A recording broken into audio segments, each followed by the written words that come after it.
Mimi kwa majina naitwa Peter Holo, naishi kitongoji cha Endakulangu, Kichaya Sanda. Jana nilipita maeneo haya kama muda wa saa 4. Nikakuta mama analalamika kwamba Daniela hakulala nyumbani na hajulikani mahali alikoenda. Nilichokifanya ni kwamba tukaenda kwa majirani, tukasema tufanye nini? Tukampigia mwenyekiti wa kitongoji, asenjua kuna hili tatizo 1 2 3 mtu hajalala nyumbani.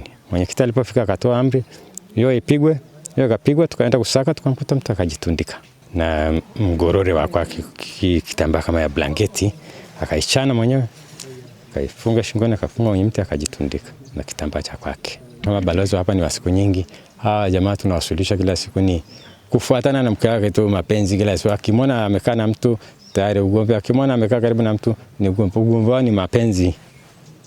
Mara kwa mara wao shida ni hiyo tu. Wanaume anapigwa, lakini hata mwanamke pia anapigwa. Kwa wanapigana. Wanapigana. Ukimkuta hata mama ana maalama tu kwa kipindi mbele amepigwa, utakuta na yeye ana maalama mbele pia amepigwa. Hii ya juzi ni yeye ndio amepigwa. Ama Kambish na ni mwenyekiti wa kitongoji cha Endakulangu. Mng'ata mkono wake. Nani ambaye mwanamke alimng'ata mkono wake, wanagombana. Wakati anapomng'ata mkono, sasa jamaa alivyokurushana na mke wake kwa ugomvi, jamaa alimwambia kwamba nikashauri kwamba huyu jamaa apelekwe hospitalini haraka. Ilikuwa ni Jumamosi jana walikaa hapa, Jumamosi ya juzi, kwamba huyo mtu apelekwe hospitalini, mkono ukatibiwa haraka. Nikawaita mabalozi wote na majirani wote apelekwe hospitalini. Basi hatimaye nashangaa kwamba juzi alivyopotea sasa, yeye mwenyewe alikataa kwenda hospitalini, alikimbia kwenda milimani kwenye kujitundika.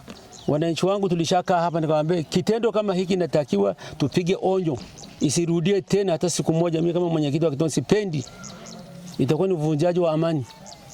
Wanawake nikawasihi hapa, nikamwambia wanawake wote mlioko hapa mnatakiwa mkae kwa kuwashauri vijana wenu pamoja na wazee wenu, taratibu za kupiga wanaume na kuwadharau iwe mwisho ndani ya kitongoji changu.